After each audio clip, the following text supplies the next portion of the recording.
Ya, estaba en una sesión muy intensa que requirió que me quedara un poquito más. Entonces, después les cuento el caso. Es un caso, por cierto, que nos va a servir mucho para ejemplificar la cuestión de la evaluación clínica. Ujú. Y ahorita pues está agarrando otro matiz ya el caso y creo que nos va a servir mucho, pero se los cuento la próxima semana. Solo una disculpa por el retraso. Vamos a terminar de ver los modelos, por lo menos el modelo que viene marcado como parte del programa de estudios, pero primero que nada, ¿quedó alguna duda con respecto al psicodinámico?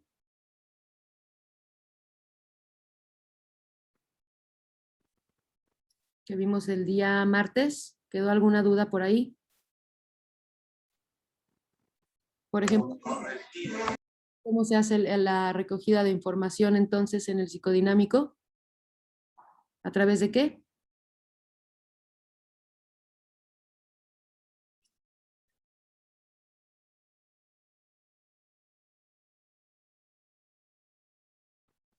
¿Cómo? El martes vimos el modelo del atributo. Ujú. Y el lunes el del psicodinámico, ¿no? Sí. Ujú. Terminamos el de pero entonces a ver en el de psicodinámico cómo se levanta la información. No, Emily Jimena de la psicometría, no. Ese sería en el de atributo, ¿cierto? En el psicodinámico, entonces, ¿cómo se hace el levantamiento de información sensible? ¿A través de qué? ¿Qué otros instrumentos podemos utilizar? ¿Qué otras herramientas tenemos?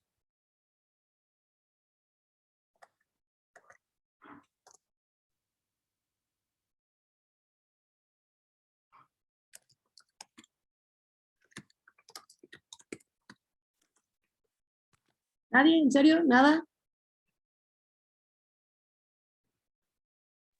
A través de entrevistas.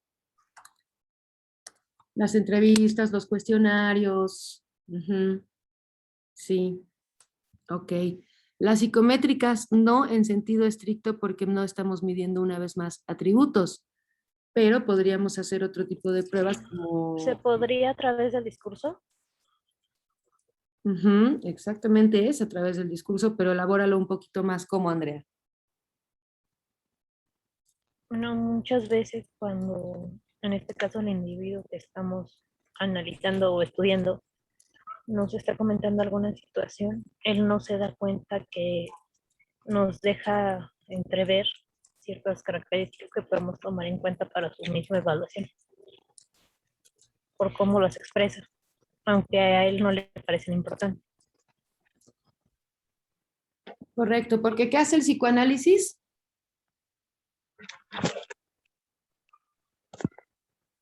¿Qué es lo que busca hacer el psicoanálisis? Comprender esta parte inconsciente que no se observa a simple vista. O sea, darle significado a esa parte del discurso que cree que no lo tiene. Ok, traer al consciente lo inconsciente. ¿Qué más? ¿Cómo lo hace?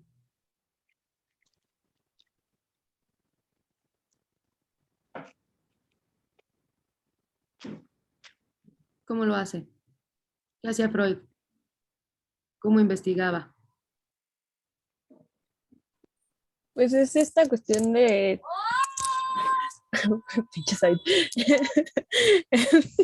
Espérame que ya me dio risa. Es esta cuestión de que reorganizaba al sujeto, o sea, él lo veía por las partes de los síntomas como externos, las conductas, por ejemplo, que es que algo así decía, nos dijiste la clase pasada, pero que son como que por ende inconscientes, o sea, como que tienen un reflejo por lo inconsciente, algo así. Ujú. Entonces, básicamente lo que hacía era investigar en adultos aquellas consecuencias o malas resoluciones que hubieran existido en la infancia, ¿no? Creo que nos lo habían ejemplificado una vez con esto, por ejemplo, de los sueños, que nos había comentado un caso donde le había donde nos menciona un sueño y las características del mismo, y se pregunta si esa actividad del sueño le recuerda, por ejemplo, algo de su infancia o si tenía un significado especial para ese momento.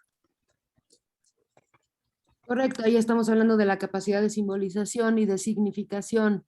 Exacto, entonces con este modelo, si tú estás bajo un modelo de evaluación clínica psicodinámico, lo que vas a intentar es hacer este tipo de regresiones para que puedas obtener información sobre lo que sucedió en la infancia de la persona con la que estás trabajando, de forma tal que tú puedas entender la génesis de su depresión, de su angustia, que muchas veces no va a tener, la persona no la va a tener ubicada. La mayor parte de las veces cuando estamos en un trastorno, no sabemos por qué nos está sucediendo dicha cuestión, ¿sí? Algunas veces cuando viene por un trauma importante, alguna pérdida, un duelo importante, bueno, más o menos se tiene la idea, pero de lo que tu paciente nunca va a tener la idea es por qué su estructuración psíquica lo llevó a vivir de esta forma una pérdida. Eso es lo que tú tienes que diagnosticar con tu evaluación clínica. Y desde el modelo psicodinámico, solo lo vas a poder hacer a través de la investigación de lo que sucedió en su infancia, que para Freud podría empezar a partir de las etapas, pero para Melanie Klein podría empezar, como ya lo habíamos dicho, desde la etapa más temprana, ¿cierto? Entonces tienes que regresar a buscar. Y eso no lo vas a lograr con ninguna psicométrica. ¿Sí? A lo mejor algún test de personalidad, en dado caso de apoyo, pues te serviría para ubicar algunas cuestiones de cómo reacciona hoy. Pues es como de las pruebas proyectivas, ¿no? Como habíamos comentado, también ahí entran, en este caso. Claro, pero esas no te van a resolver el diagnóstico, ¿cierto? Te van a apoyar en dado caso, ¿no? Diana, te escucho, Diana Laura. Sí, que básicamente entonces se podría decir que busca estas como manifestaciones externas de conflictos internos que se quedan en el paciente. Muy buena definición. Exactamente. Y estas manifestaciones externas de aquellas cuestiones internas, ¿dónde tienen su génesis? En la estructuración psíquica. Y la estructuración psíquica sucede entonces para Klein desde el cero y para Freud a partir de la emergencia del superyo. O por lo menos desde antes, si lo pensamos un poquito menos estricto, a partir de la etapa oral. Es importante que comiencen a tener esta clasificación. Si de plano no se acuerdan nada de Melanie Klein, vuelvan a estudiar. Vuelvan a leer a Melanie Klein. Y sobre todo, vuelvan a leer a Freud. ¿Sale? Muy bien. Bueno, entonces la recogida de informaciones a través de un método de cualidades. Entonces, ¿de qué método estamos hablando?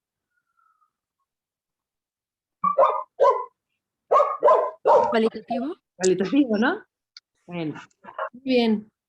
Ok, terminamos, ahora terminamos de ver el modelo de atributo el martes. Sí, Sí, A ver, cuéntenme las características de este modelo. Y por cierto, les advierto que van a tener que hacer una lectura de hoy a mañana. Entonces, dense su tiempo, por favor, ¿sale? Pero a ver, denme cualidades del objeto de atributo, del modelo de atributo, perdón. pues que se basa en esta cuestión de la psicología diferencial. Lo que se analiza son esta cuestión de las diferencias entre los sujetos y las pruebas o los test, según lo que tengo. Bueno, las variables, tanto personales e intrapsíquicas. Y ya. ¿Qué más? ¿Qué más? Hey. ¿Cómo se recoge la información?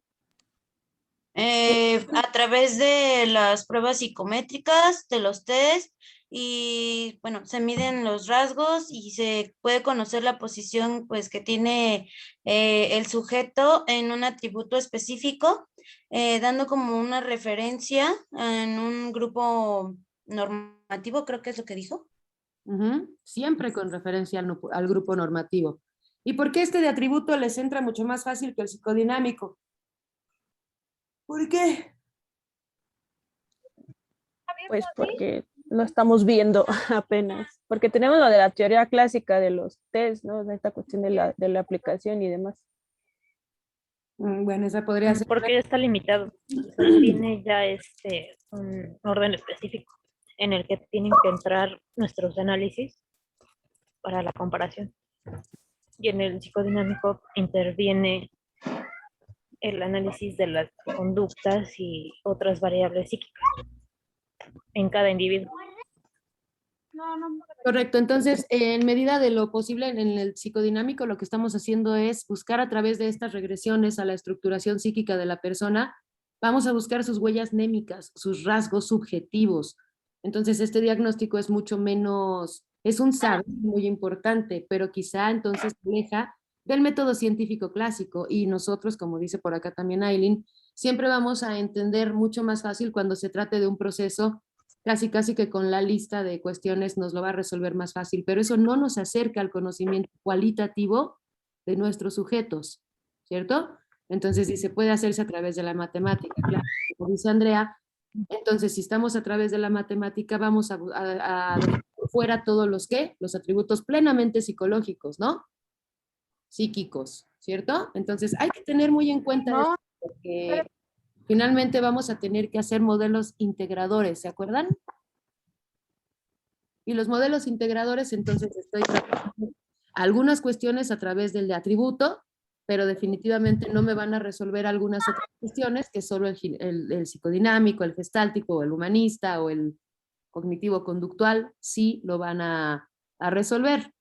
Y del mismo modo, si nos vamos plenamente al conductivo, es decir, no, perdón, al conductual, ya los combiné, pues evidentemente no vamos a poder encontrar otras cuestiones que con el psicodinámico sí, ¿cierto? Entonces, ¿qué sería lo valioso de hacer modelos integradores?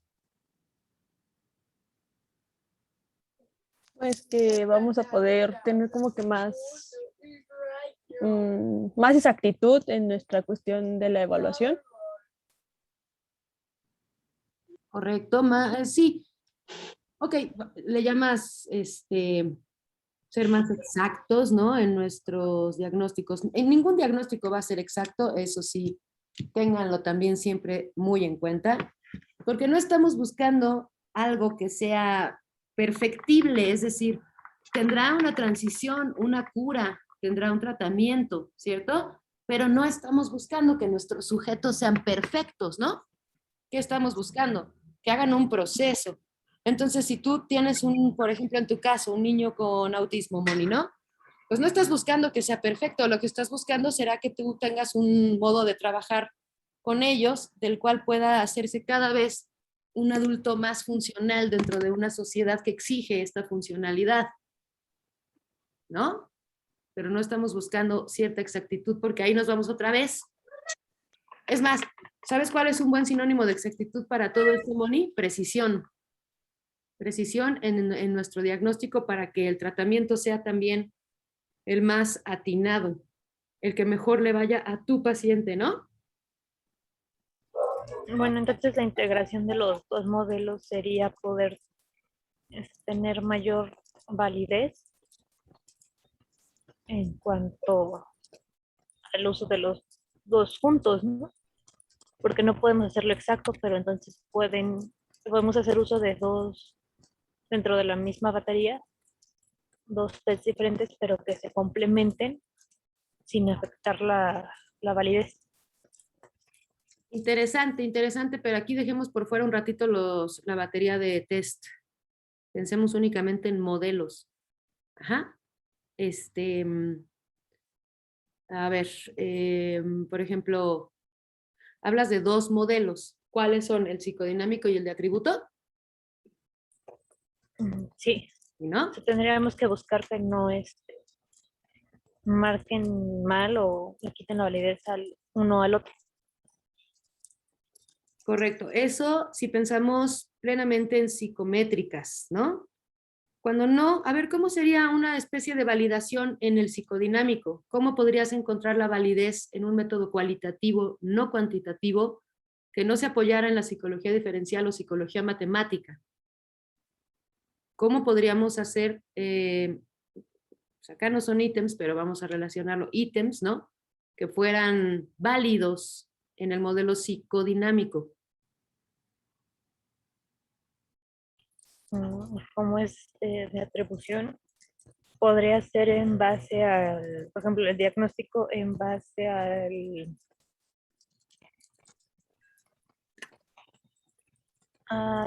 se me fue el nombre. Se me olvidó cómo se llama, el TSM, o sea, que cumple las características, por ejemplo, de lo que estamos estudiando. Bueno, podríamos tener un referente del DSM, pero no es de atributo, ¿eh? Acuérdate que el psicodinámico no es de atributo. Ujú. El DSM nos puede servir, sí, claro, como referente porque es una especie de diccionario, manual, guía, glosario de todos los posibles trastornos que hasta hoy se han delimitado de una u otra forma. Pero entonces, saber más humanamente, es decir, cuando tú estés con un paciente, pues no vas a tener ahí el DSM, ¿no? Finalmente, si se va y lo empiezas a usar, o el CIE-10, como dice Milton, bueno, adelante. Sí, pero cuando tú estés en presencia de un paciente y estás trabajando bajo el modelo psicodinámico, ¿qué cuestiones tienes que indagar para que sea válida lo que tú vas a argumentar que tiene ese paciente? ¿En qué te puedes fundamentar? Por el determinismo del comportamiento que tiene, o del, por ejemplo, haciendo énfasis en el conflicto. En el conflicto psíquico o intrapsíquico, correcto. ¿Y ese cómo lo vas a observar en tus pacientes? Tendríamos que analizar, por ejemplo, los impulsos internos que están buscando la manifestación y cómo se gratifican en cuanto, por ejemplo, en cuanto a las prohibiciones o límites que se establecieron socioculturalmente. Esto con el super yo, o lo que no está resuelto entre el ello y el mismo super yo. Y tendremos que tomar en cuenta los defectos del yo. Los efectos y los mecanismos, entre un millón de cosas más. Muy bien, Andrea, exacto. ¿Y cómo los ves en tu paciente? Porque acá me estás hablando de la teoría, pero, y está muy bien, pero ¿cómo los ves en tu paciente? ¿A través de qué? A través del discurso, ¿Y qué hay en su discurso que te marca límites?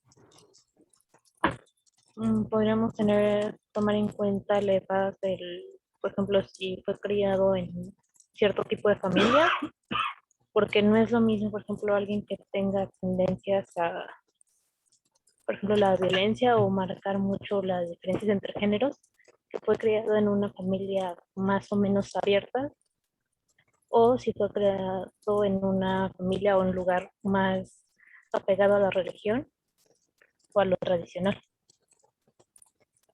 Ok, seguimos en la teoría y me parece excelente.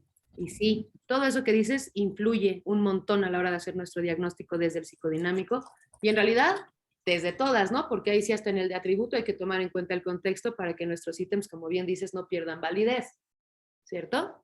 Pero en el psicodinámico, es decir, una vez más, y se los pregunto a todos, cuando tienes enfrente a tu paciente, ¿cómo ves el conflicto intrapsíquico? ¿En qué manifestaciones externas lo encuentras?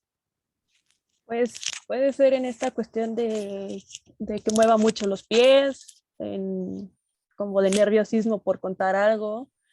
Digo, bueno, en esta cuestión en su lenguaje corporal, como dice Aileen, así para resumirlo.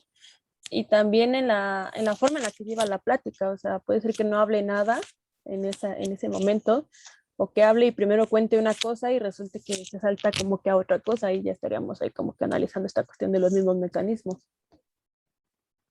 Uh-huh. Y a todo esto, ¿cómo se le llama? Cuando alguien, a ver, vamos a usar un ejemplo de los que puso Moni, te está hablando de que en su trabajo existe una persona que siempre le hace la vida imposible y de pronto ya te está hablando de cuál era la película favorita de su abuela que se llama Mejor Imposible y después te habla de que su perro está imposibilitado para hacer donde debe de hacer. ¿Cuál sería tu categoría de análisis ahí, tu eje axial?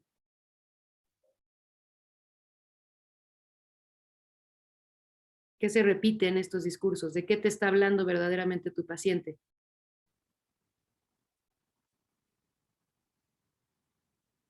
¿Qué se repitió en los tres discursos?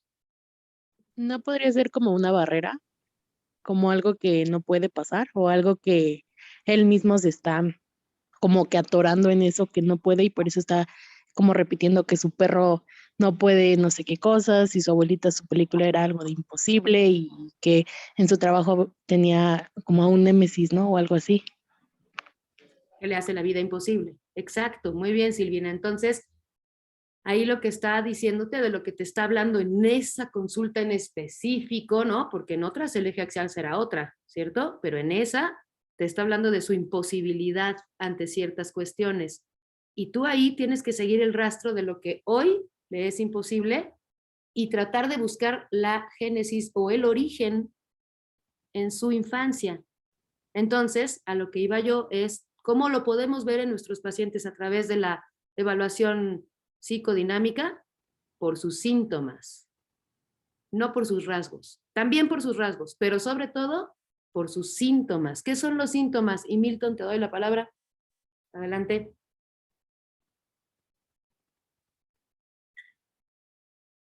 Milton.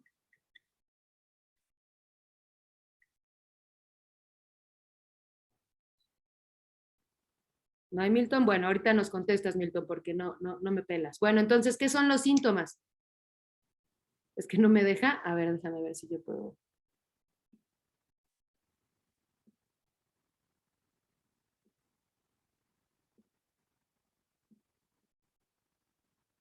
¿Ya, Milton, ya puedes hablar?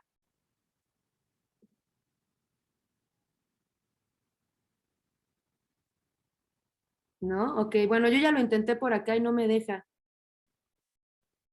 Pero entonces, en lo que contesta Milton, ¿qué son los síntomas? Mis queridos querubines, primera generación, que ya van en quinto, ¿qué son los síntomas? La presentación del problema, por ejemplo, físico o mental, lo que está sintiendo. Bueno, la manifestación que tiene, por ejemplo, la ansiedad o lo que sufre. Exacto, hace rato hablaban de el conflicto intrapsíquico. Entonces, ¿cómo se manifiesta? ¿Cómo se ven los síntomas? Ya lo dijeron, ¿no? Una se puede ver a través de las expresiones corporales, el lenguaje corporal, que eso te remite inmediatamente al espejo, ¿no? Al estadio del espejo. Ok, en la conducta, ¿cómo, Aileen? Sí, es una conducta, ¿cómo? ¿Qué son los síntomas? A ver, alguien que nunca participe a ver, Alicia,